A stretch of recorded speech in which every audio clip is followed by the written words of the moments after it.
Freshman Psychology Chapter 2 Part 1 keessatti amma perception ilaallee turre. Amma immoo selectivity perception kan jennu yookiin immoo attention isa jedhamu gosoota perception jiran keessaa isa tokko inni ilaalla jechuudha. Isarraa gaanee hunda isaanii inni ilaalla jechuudha.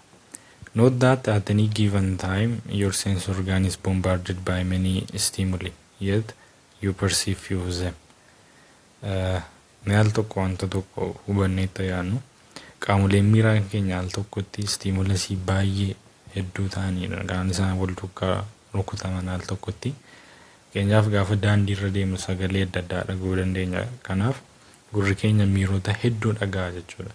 Keenyaaf sagalee konkolaataa, sagalee namaa, sagalee dogdoqqee, sagalee namootaa ijaarsa hojjechaa jiranii, sagalee bineeldota garaagaraa wantoota garaagaraa dhageenya jechuudha. Gaafa karaarra deemnu sagalee muuziqaa dhaga'uu dandeenya.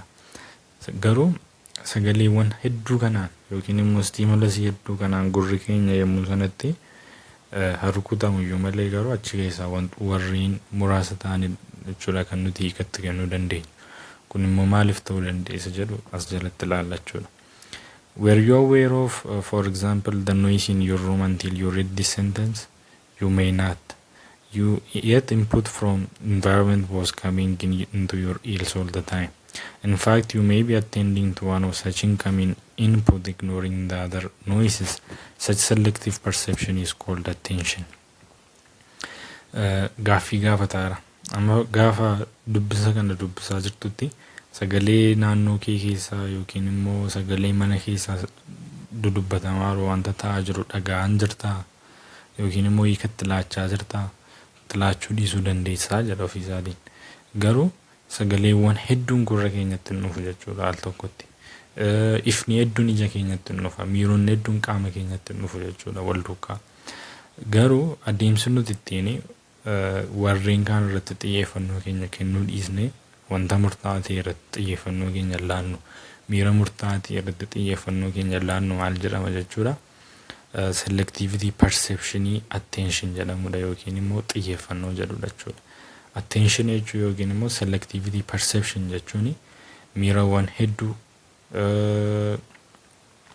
nutti dhufan keessaa warreen muraasa fillee select goonee isaanitti kalaachuudha jechuudha. Sammuun keenya isaanitti kan inni ittiin kennu qofadha jechuudha. Keenyaaf nama daandii irra deemaa bilbilaa osoo tokko yoo fudhanne yeroo sanatti namichi suni sagalee naannoo isaa jirurraa xiyyeeffannoo isaa fuudhee sagalee eenyurra ka'a jechuudha. Xiyyeeffannoo isaa sagalee namicha bilbila keessaa naasaa jiru. So nakasii selectivity perception yookiin attention jenna jechuudha. Attention is therefore term given to perceptual process that selects certain inputs for inclusion in your conscious experience or awareness at any given time, ignoring others. Attention jechuun egaa perceptual process ida yookiin immoo adeemsa nuti ittiin stimulusii kalaannu ta'ee achi keessatti maaloodha jechuudha kan ta'u inputii yookiin immoo stimulusii muraasa akka inclusioniitti yookiin immoo akka hirmaachisuutti fudhatee warra kaaniin immoo ignore kan nuti ittiin goonudha yookiin kan nuti of keessaa hambisnudha jechuudha. Xiyyeeffannoo keenya dhowwannuunidha jechuudha. The selectivity perception implies, among other things, that our field of experience is divided into two known factors, which are focus and the margin. Selectivity perception keessatti maal baruu dandeenya? Dirreen miireffannaa keenya bakka lamatti akka inni qoodamu. Innis fookasiidhaaf maarjiinii. Selectivity perception keessa faaktarii gurguddoo lama jiru. Isaanis fookasiidhaaf maarjiiniidha. Maayechoo akka ta'an ilaalla. Events or stimuli that you perceive clearly are the focus of your experience. Taateewwan yookiin immoo stimulusii nuti xiyyeeffannoo guutuudhaan qulqulluutti wanti nuti xiyyeeffannoo keenya irra keenye perceive goonu yookiin hiikatti laannu maal jedhamu jechuudha isaanii fookasii jedhamu yookiin fookasii jedhamu isaan jechuudha. And other items or stimuli that you perceive dimly or vaguely are margin of your attention. Warreen immoo xiyyeeffannoo keenya guutuutti laatan yookiin irra keessa experience goonu yookiin immoo miireffannoo maal jedhamanii beekamu marginii attentionii keenyaa jiru. Marginii attentionii keenyaati jennaan jechuudha isaanii. Fakkeenyaaf daree barnootaa tokko yoo fudhannee ilaalle daree barnootaa tokko bukkeetti immoo yookiin cinatti immoo ijaarsi garaa garaa hojjetamaa jira yoo ta'e fakkeenyaaf egaa sagaleen sibiilaa, sagaleen namootaa, sagaleen konkolaataa warreen kana fakkaatanii hin dhaga'amu yoo ta'e barattoonni daree barnootaa sana keessa taa'anii barachaa jiranii xiyyeeffannoo isaanii sagalee barsiisaa irra kaa'anii sagaleewwan alaa dhaga'an gara biroo maal godhachuudha xiyyeeffannoo isaanii keessaa baasu. Yommuu sanatti sagaleen barsiisaa suni sasaan qulqulluutti dhaga'aa jiran sasaan qulqulluutti xiyyeeffannoo isaanii irra kaa'aa jiran waan ta'eef fookasii isaanii jedhama jechuudha. Sagaleen isaan alaa isaanitti dhaga'amaa jiru garuu kan isaan dhaggeeffachaa hin jirre kan isaan xiyyeeffannoo isaaniitti laachaa hin jirre immoo maarjiinii jedhamee beekama jechuudha. Maarjiinii xiyyeeffannoo isaaniiti yookiin xiyyeeffannoo isaaniitii ala jira jedhama jechuudha. You may be aware of items in the marginal field but only vaguely or partially. Wantoota maarjiinii ta'an yookiin immoo wantoota xiyyeeffannoo keenyaan ala jiran beekuu dandeenya garuu immoo guutummaan guutuutti miti irra keessa maaliif xiyyeeffannoo keenya irra keenya hin jirru waan ta'eef. To illustrate focus and margin, consider that your perceptual field is football game. While you are dimly aware of the tangle of players and the activity of the blockers during the play, if the ball carrier and its movement that stands out clearly to your attention is merely focused on him. Fakkeenya gara biraa nuti maarjiniidhaa fi fookasii ibsuutti hin dandeenyu. Fakkeenyaaf akka nama kubbaa miilaa daawwatutti fakkeenyaa fi dirree kubbaa miilaa irra dhannee teenyee gaafa daawwannu taphattoota taphachaa jiran hundumaa arguu dandeenya akka maarjiiniitti yookiin immoo akka xiyyeeffannoo guutummaa guutuutti laachuu barbaannullee malee taphattoota sana hin argina. Garuu taphataan fookasii keenya ta'e yookiin immoo taphataa xiyyeeffannoon keenya guutuun irra jiru taphataa kubbaa baatee adeemu yookiin kubbaan sun miila isaa bira jiru jechuudha. Xiyyeeffannoon keenya kan bira jiru jechuudha. But at the same time, sensory inputs are coming in your cold your cold feet from your stomach as a result of last uncomfortable food you ate and the fellow behind you smoking a cigar. Yeroo wal fakkaataatti garuu miirota hedduudha kan dhufaa jiran. Wantoota hedduu sensii gochaa jirra. Fakkeenyaaf qorrarraan kan ka'e miila keenyarraa gara sammuu keenyaatti ergaan gaariin taane deemuu danda'a. Sababa nyaata sirrii nyaanneef garaan keenya yeroo sanatti nu dhukkubaa jiraachuu danda'a. Namoonni nu bira ta'an fakkeenyaaf tamboo xuuxuu danda'u. Garuu senseeshinii kana hundumaa sammuun keenya ignoor godha yookiin immoo tuffata hiikatti laatu. Kan inni murteessaa godhee ilaalu warra kamidha jechuudha. Isa kamidha jechuudha taphataa kubbaa baatee adeemudha jechuudha yommuu sanatti. The crowd is also shouting while the play is going on. You are probably not aware of this sensory input. Only when the player is finished or time is called that you perceive your cold feet, how cold your feet are, and how noisy the crowd is. Yommuu teenye daawwannu kubbaa miilaa sana namoonni daawwatan duukaa deeggartoonnis baay'ee iyyaa jiraachuu danda'u, wacaa jiraachuu danda'u. Garuu xiyyeeffannoon keenya namicha kubbaa baatee deemu sana, taphataa kubbaa sana kurkursaa jiru sana jechuudha yommuu sanatti jechuudha. Nuti gaa yommuu sanatti maaltu ta'a perceptual processii keessaa selectivity perception nuyi jennu suni miirota sammuu keenyatti dhufaa jiran sababii miilli keenya qorreef garaan dhukkubaa jiruuf waca namootaaf namicha tamboo xuuxuuf wantoota kana fakkaatan hundumaa ignoorii godhee hiika dhawwateetu sammuun keenya isa kamirra kaa'aa xiyyeeffannoo isa kan fila jechuudha achi keessaa yookiin isa kan selektii godhachuudha taphataa kubbaa kurkursaa jiru sana selektii godhachuudha. Erga taphisuun xumurame yookiin gaafa boqonnaa bahan nu galuu danda'a jechuudha akka baay'ee garaan dhukkubaa jiru akka miilli keenya qorree jiru akka namoonni baay'ee wacaadhaan erga taphisuun nuuf galuu danda'a sababiin isaa xiyyeeffannoon keenya amma fookasii irraa gara maarjiiniitti jijjiiramuu waan danda'uuf jechuudha. So the fact that you perceive how cold your feet, how noisy a crowd is when playing is finished or time is called illustrate characteristics of attention that is constantly shifting. Kun egaa amala attention agarsiisa jechuudha. Attention shift is constantly. What is in the focus of your attention one moment may be in margin and what is in the margin may become your focus jedha. Wanti al tokko fookasii keenya ture gara maarjiiniitti jijjiiramuu danda'a. Wanti maarjiinii ture immoo gara fookasiitti jijjiiramuu danda'a jechuudha. jalqaba taphattoota kubbaa baatanii deeman ilaaluun fookasii keenya ture. Gaafa taphi sun dhumu garuu fookasiin keenya maalitti jijjiirama jechuudha. Wantoota sila maarjiinii keenya turan fakkeenyaaf miilli keenya qorruu, garaan nu dhukkubuu, namoota tambootuudhaan deeggartoota iyyanitti jijjiirama jechuudha. So shiftingiin jira yookiin jijjiiramuun jira jechuudha. Wal jala jijjiiramuun jira jechuudha. Attenshiniin keenya maarjiinii fi fookasii gidduun jijjiirama. Paying attention is in general a function of two factor external to the perceiver and factor internal to the perceiver. xiyyeeffannoon wantoota gurguddoo lama irratti hundaa'a yookiin faaktoroota lama irratti hundaa'a. Faaktarii inni jalqabaa faaktarii keessoo namicha isa persiivii godhu, faaktarii inni lammaffaa faaktarii alaa namicha isa persiivii godhudha jechuudha. Namicha isa wanta sanatti hiika kennaa jiru sana keessaa ta'uu danda'a, isaa ala ta'uu danda'a jechuudha xiyyeeffannoo gochuun. External factors kan jennu yookiin immoo faaktoroota alaa kan jennu refers to factors that are generally found in objects or stimulus to be perceived. Namicha sana ala jira faaktarichi yookiin immoo wanti namni tokko xiyyeeffannoo fakkeenyaaf xiyyeeffannoo kennuun nama tokko qaama alaa keessa jira gaafa jennu qaama xiyyeeffannoon irratti kennamu sana keessa jira jechuu keenya. Some of external characteristics of objects that determine whether you are going to attain them are size, intensity, repetition, novelty, movement.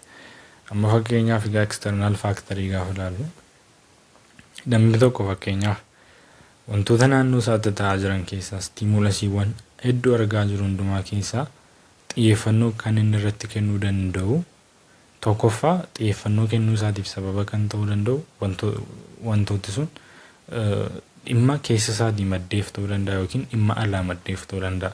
Dhimma alaa maddee kan jennu amma fakkeenyaaf sagaleewwan dhageenyu hundumaa keessaa dingata sagalee muuziqaa jaallannu tokko yoo dhageenya ta'e xiyyeeffannoon keenya gara muuziqaa sanaa dhaqa jechuudha.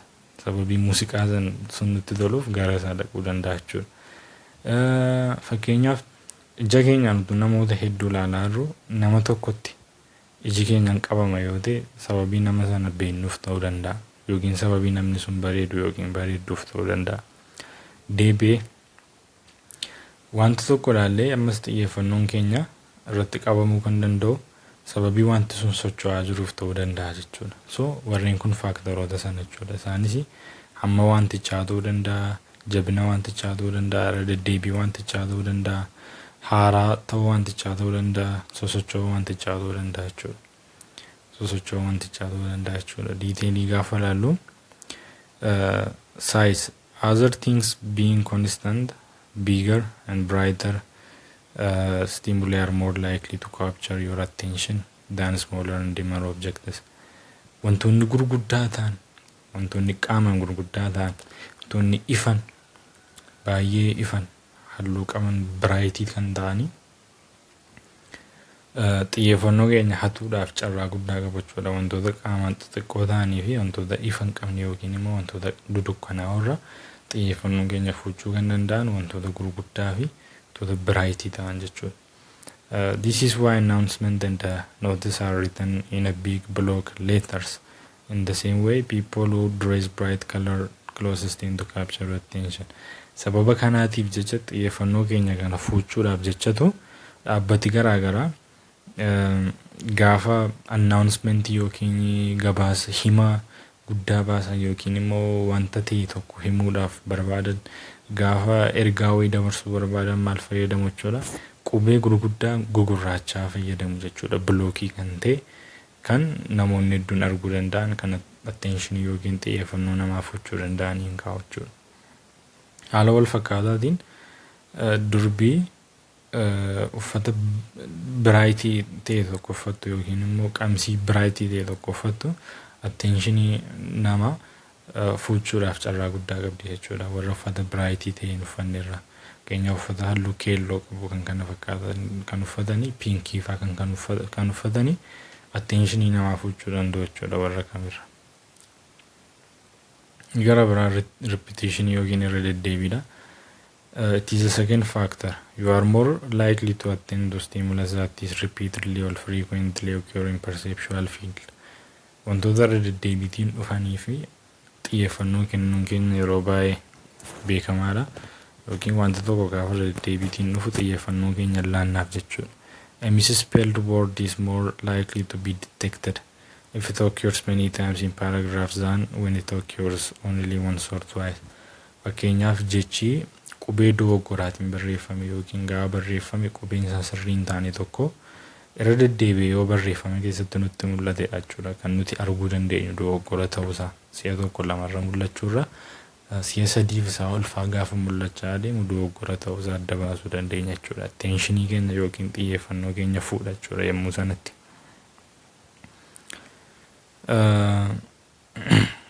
So inni gara biraan noovelii yookiin nooveltii kan nuti jennu kunis jira.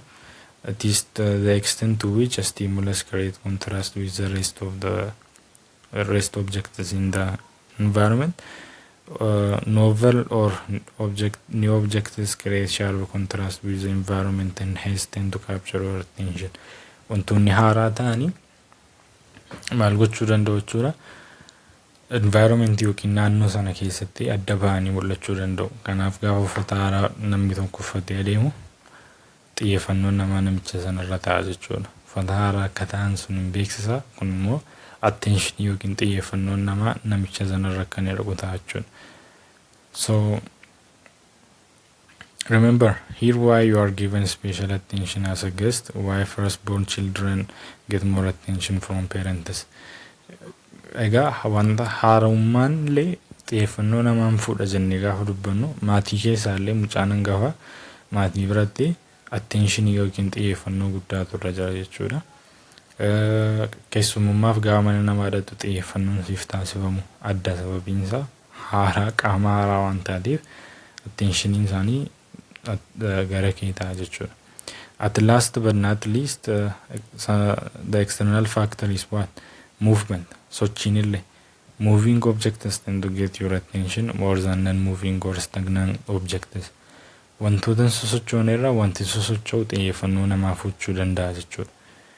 Your eyes are involuntarily attracted to the movement the way butterflies are attracted to light. Iji keenya uumamaan hayyama keenya malee jechuudha wanta nuyi gochuu dandeenyu miti ofii keenyaa murteessine. Hayyamuma keenya malee iji keenya uumamaan maaloodha jechuudha. Wantoota sosocho'anitti attracted ta'u jechuudha. Wantoota sosocho'anitti harkifamu. Akkuma butterfly yookiin birraabirroon warra ishee nuyi jennu ifatti harkifamtu iji keenya immoo naturally wantoota sosocho'anitti attracted jechuudha.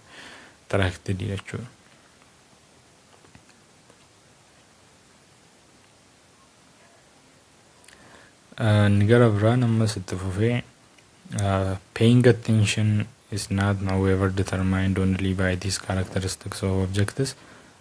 Even when stimulus is brighter, bigger, and new frequent or moving, you may not give it attention if you are not psychologically ready to attend to it. Egaa xiyyeeffannoon wantoota armaan olitti dubbanne qofa irratti hundaa'an jechuudha. Wantoonni ilaaluu qabnu sun fakkeenyaaf qaamaan guddaa ta'e, bifaan ifaa ta'e, haaraa ta'e, irra deddeebiitiin nutti mul'ate, qaama socho'u yoo ta'e yoo attention yookiin xiyyeeffannoon keenya irra jiraachuu dhiisuu danda'a jechuudha. So faaktaroonni biroon jiru jechuudha. Psychological statein keenya namni tokko fakkeenyaaf psychologically qophiin qabu yoo ta'e wantoonni sun faaktaroonni sun hundumtuu yoo qaama tokko keessatti argaman iyyuu xiyyeeffannootti kennuu dhiisuu danda'a jechuudha.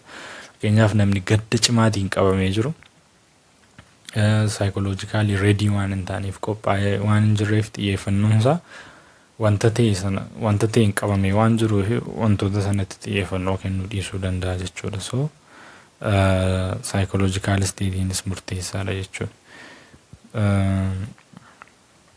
Psychologists have identified two important psychological factors. Psychological factor kan jennu kun egaa wantoota keessoo namichaatiin maddanidha jechuudha. Warra external to the perceivable jennee ilaallee kaaneera. Warra amma ilaaluudhaaf kaan immoo warra internal to the perceiver ta'anidha jechuudha. Internal factoroota externally kan ta'an ilaalleerra jechuudha. Guddina xiqqeenya qaamichaa ifuu dhiisuusaa, irra deddeebii mul'achuu, socho'uusaa, haaraa ta'uusaa jennee ilaalleerra. Amma immoo kan nuti ilaallu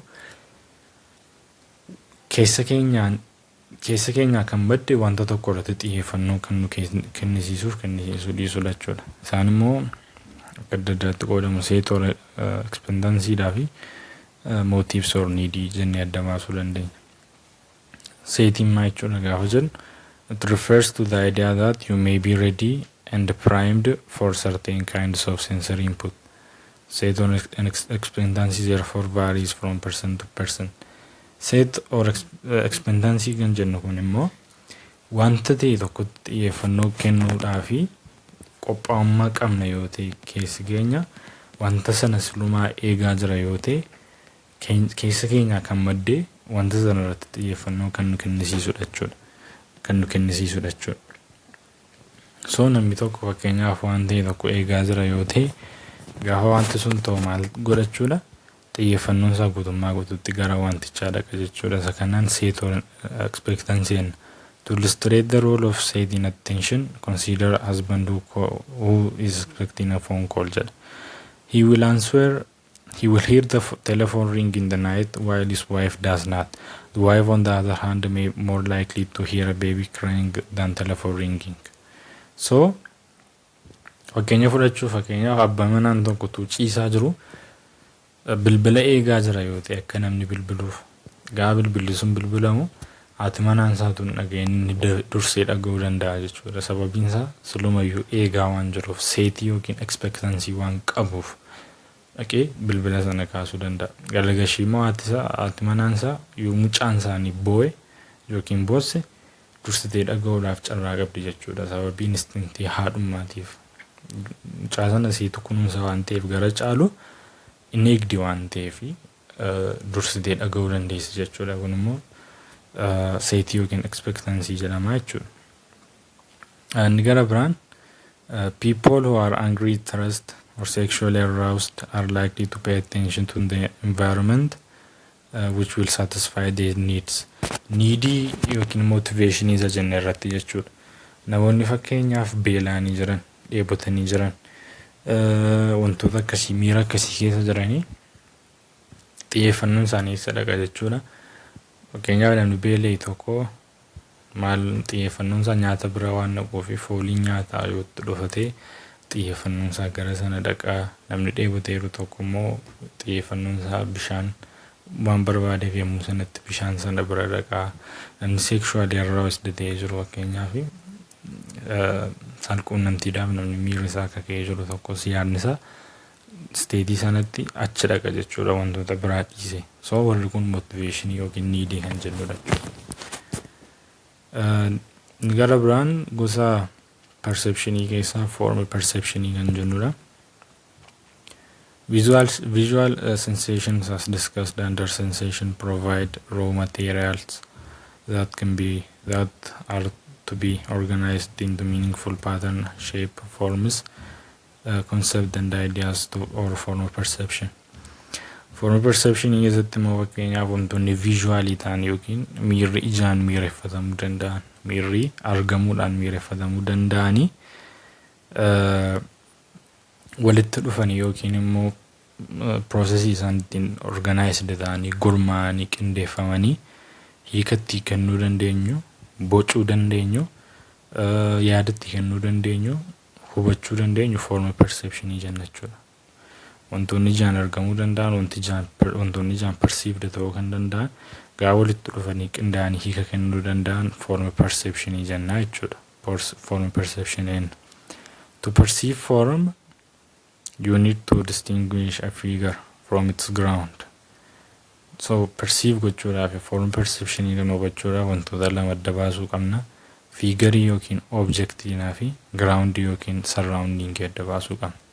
Wanta laallu sanaa fi yookiin wanta xiyyeeffannoo keenya irratti laallu sanaa fi naannoo isaa adda baasuu qabna jechuudha form perceptionii hubachuudhaaf. Kanaaf figure ground perceptioniin maalodha jennee gaafa laallu figure ground perceptioniin. Figure ground perception is a perception of object and the forms of everyday experience as standing out of the background.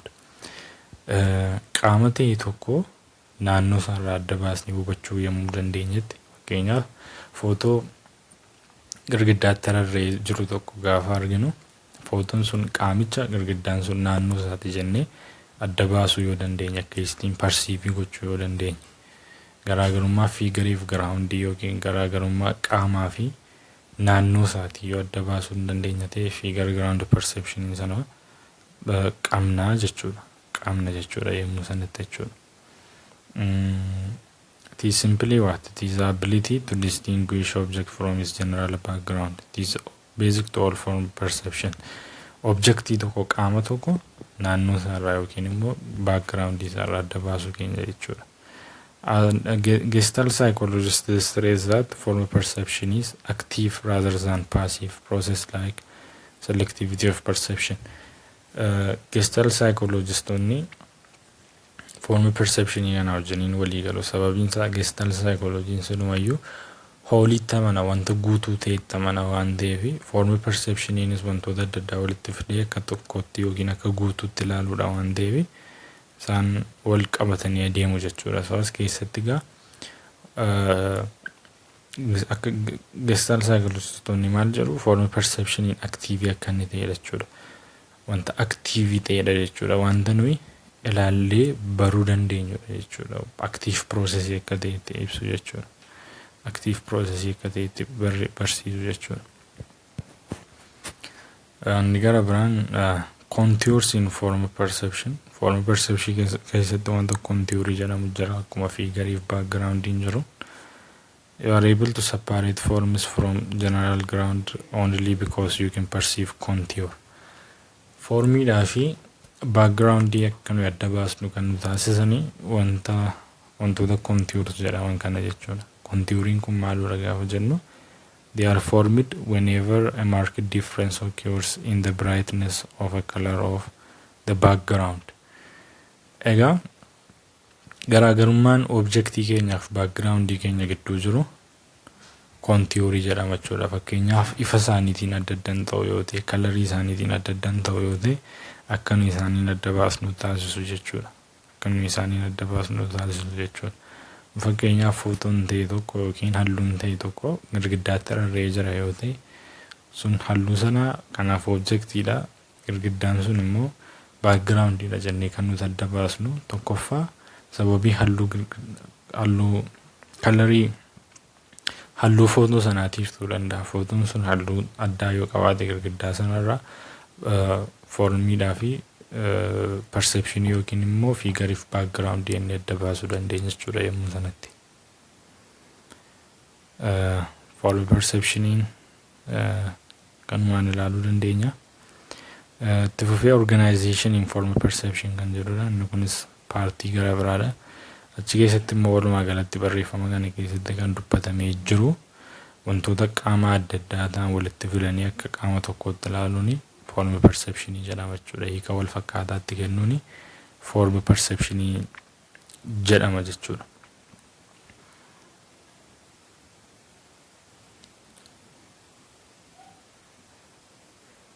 So kutaa tokkoffaan kana fakkaataa kutaa lammaffaa wajjiniin ilaalla jechuudha. Sattaan